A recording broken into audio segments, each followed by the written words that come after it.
What's up, YouTube? Happy Wednesday. It is May the 17th, and welcome back to another episode of the 1% Better Podcast. I am your host, Matthew Mazza. For those of you who don't know, every Wednesday and every Sunday, I post a brand new video hoping to bring you guys some motivation. The way I do that is I read from John Maxwell's The Daily Reader. I read his daily devotional, and hopefully that brings you guys some light and motivation and excitement for your new day of great opportunities to get better and grow and get 1% better in all areas of our life, right?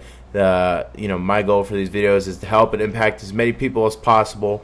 And the way I do that is by making sure I help myself first and make sure that I'm getting better myself, right? And the first way to do that is do the things we say that we're going to do. I negotiated with myself just before this video because it is late, and I was going to make an excuse of doing it tomorrow, but the ones who wait until tomorrow to do the things that they said that they were going to do today are the ones who will never grow, never really succeed, and they'll never acquire the true riches in life that they desire. So we always got to do what we say they're going to do, what we're going to do. There's no fucking excuses for it, and I apologize for this video being a little later than normal, but I'm still going to get it the fuck done. There's no excuse for it, so fuck all the bullshit and let's get right into it, okay? So today is May 17th. The title of today's devotional is Discontent with the Status Quo. I've told my staff before the status quo is Latin for the mess we're in. Leaders see what is, but more important, they have vision for what could be. They are never content with things the way they are. To be leading by definition is to be in the front, breaking new ground, conquering new worlds, moving away from the status quo. Donna Harrison states, great leaders are never satisfied with current levels of performance. They constantly strive for higher and higher levels of achievement. They move beyond the status quo themselves, and they ask the same of those around them. Dissatisfaction with the status quo does not mean a negative attitude or grumbling. It has to do with the willingness to be different and take risk. A person who refuses to risk change fails to grow. A leader who loves the status quo soon becomes a follower. Raymond Smith, former CEO and chairman of the Bell Atlantic Corporation, once remarked, taking the safe road, doing your job, and not making any waves may not get you fired right away at least, but it sure won't do much for your career or your company over the long haul. We're not dumb. We know the administrators are easy to find and are cheap to keep. Leaders are risk takers, are in very short supply, and are the ones with vision are pure gold. Risk seems dangerous to people more comfortable with old problems than new solutions. The difference between the energy and time that it takes to put up with old problems and the energy and time it takes to come up with new solutions is surprisingly small. The difference is attitude. Developing the leaders around you. Are you content with the status quo, or are you willing to take risks to gain higher levels of achievement? Wow. First things first, fuck the status quo. Fuck being, a follower. Fuck doing the same things over and over, going through the motions and not finding ways to get better and just doing the bare minimum. Bare minimum of what we're told to do, right? We got to find ways to constantly push the envelope. And I'll tell you, I'm in a point in my life right now where I'm doing things drastically fucking different. I just paid for a fucking mentorship. Biggest thing I've ever done in my life probably.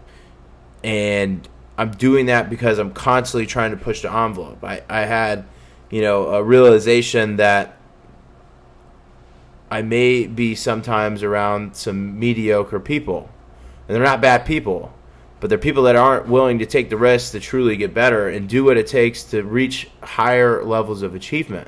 And I constantly want to push the envelope for myself, and I constantly want to stretch the boundaries, and I constantly want to figure out what there is that I can do to improve my life, right? So that way I can help improve the lives of others around me.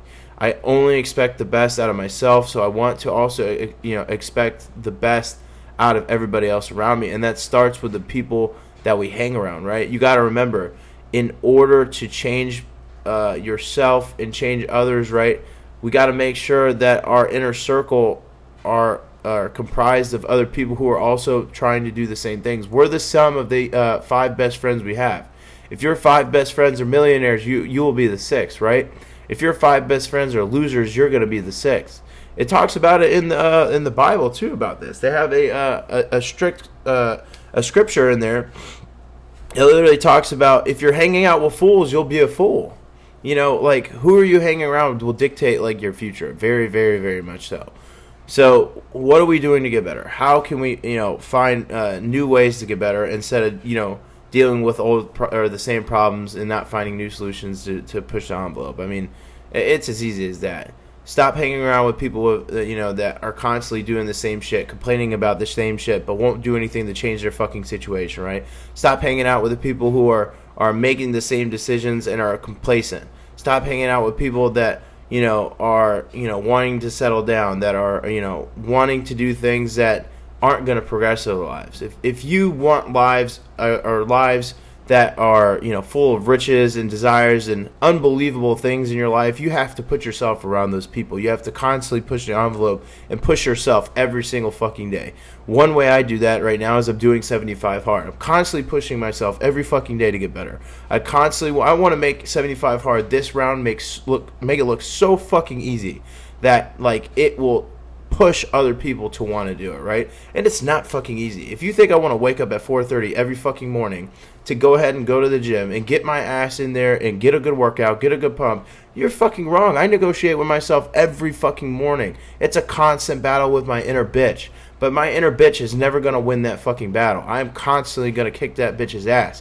I'm constantly going to push myself to get better. So when that clock ticks at 4:30 in the fucking morning, you bet your ass I'm going to get the fuck up and tell my inner bitch to shut the fuck up, and it's time for my boss voice to take over, so that way I can fucking succeed and start acquiring the riches that I truly desire.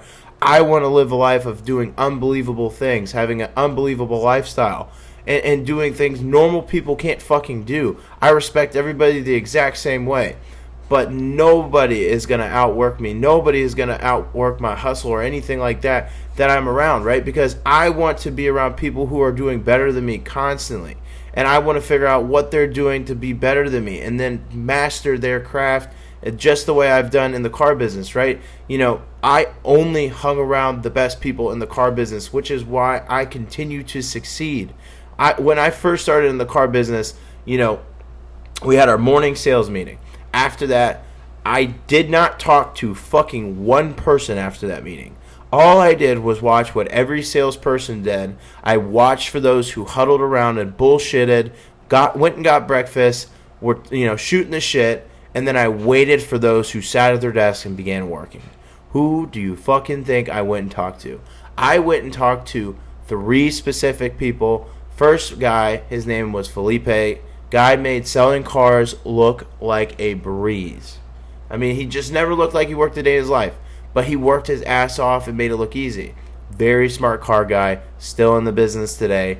Also a finance manager now. And is very good at making hard work look fucking easy because it started with his attitude. Right? Next guy, his name was Angel. Same thing. Guy works his ass off, is very smart, has a hilarious personality. But he gets right to work because he understands that he's got a little girl that he's got to support. And my favorite person of all time in the car business is Miss Sharon Hester. And I've talked about her in previous videos and how hard this woman works. She pushes me every single fucking day to be better. There is no complacency within this woman. There's no bullshitting with this woman. She does not lay down an excuse when something does not go her way. She doesn't create more problems. She only finds solutions. And it's so admirable for somebody who is a single mother, who has a daughter I believe is in high school, and she fucking rocks it out every single month. Almost every single month in a row, she's salesperson of the month. Every once in a blue moon, somebody catches her, slipping. But I mean, man, it'll take another 6 to 8 months before somebody will do that, because she fucking knows the system so well, and she pushes the envelope every single fucking day and figures out a way to get it done and be better and not just go through the motions. But she's also one of those people who are sweet, down to earth when you really get to know her, and she'll do anything to fucking help you, right? And that's what pushes me every single day, is somebody like that who's constantly finding ways to get better at their craft, has no worry about what the fuck her title is, and understands that she could be a phenomenal leader within the title she has right now. That is somebody I always want in my corner. She is somebody I talk to, once, twice, maybe 3 times a week still, and we live states away. She's still in Atlanta while I'm still in Austin. I try to reach out to her almost, 3 times a week because I always want to know how she's doing. Anything I can do to help her because how much she helped me grow, right? And that is, those are the first 3 people I asked on what to do, and they all taught me very valuable lessons on what I could do to be successful in the car business, right? Push the envelope, and that's outside of my normal inner circle that I had with my brother-in-law being in the car business for 20 years, right? That was my resourcefulness coming out and just, understanding that I can't always rely on my inner circle. I have to think outside the box and rely on those directly around me who are doing the position. Because my brother-in-law hadn't sold cars on the sales for quite some time. Not to say he's not knowledgeable, not to say that he can't help, but maybe there's a few new things that these new cats know that he doesn't, that they showed me. Right? And that's it. You won't fail for the lack of resources. You fail because of the lack of resourcefulness. Key thing, guys. Push the fucking envelope. Figure out ways to get better. It's so fucking important, man. I can't stress to you how much I hate the feeling of being satisfied, right? Like, the moment I get this feeling of complacency or satisfaction, I immediately have to make myself uncomfortable. I immediately have to do things that are going to push myself to get better. I immediately want to do things that are going to make me feel that sweat on the back of my neck and get my ass up and doing something to create a better life for myself. Because when I have a family, I want my family to be so proud of me, of the work I put in, to understand that I am happy with the life that I have, but I'm always going to search for more. I'm always going to search for ways that I can improve. As a husband, as a father, as an individual, as a brother, as a son, as a boss, right? As a leader, so many fucking things. A coach, a YouTuber,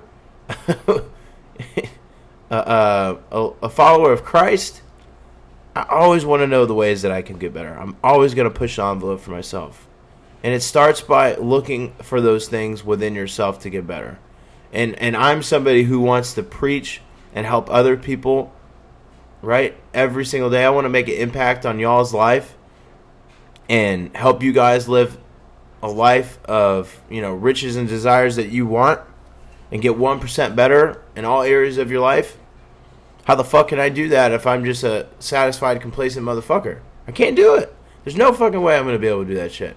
If I'm complacent, satisfied, and just happy and just like, hey, I don't have to fucking worry about shit, you guys aren't going to fucking listen to me. But if I'm constantly finding ways to get better so that way I can show you the way to roads of riches, the way I'm doing it, you guys will listen more because I'm providing an influence to you guys that means something, right?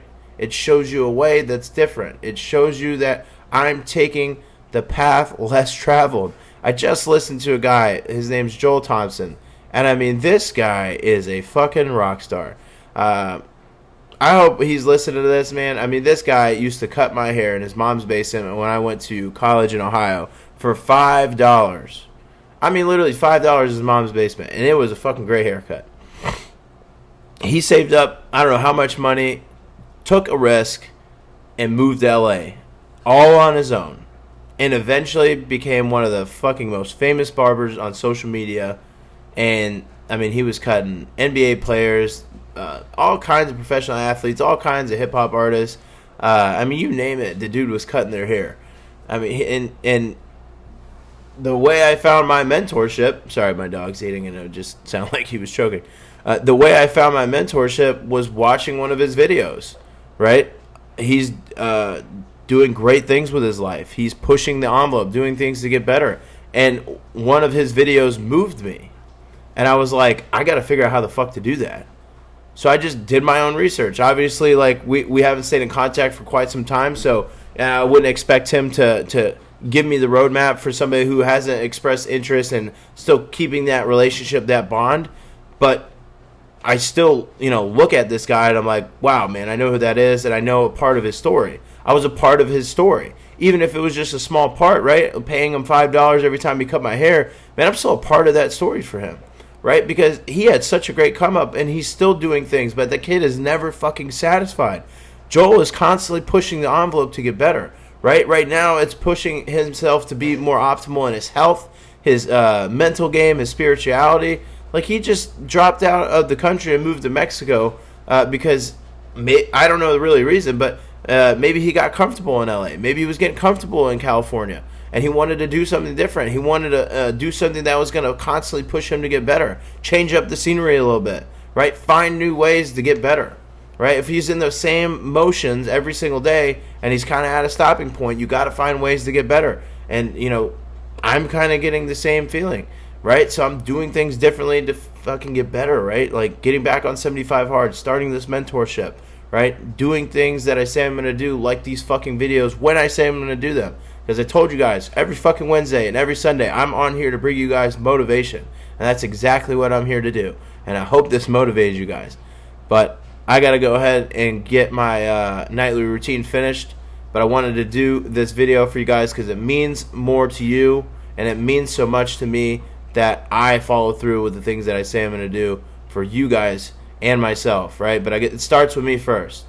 And then it can lead to you guys. Let me help myself first. And then I'm going to help you guys. So the first thing I do when I help myself is do the fucking things I say I'm going to do.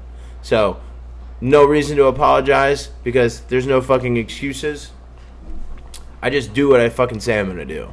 And if we can constantly push the envelope and do those things, the world is ours for the fucking taking.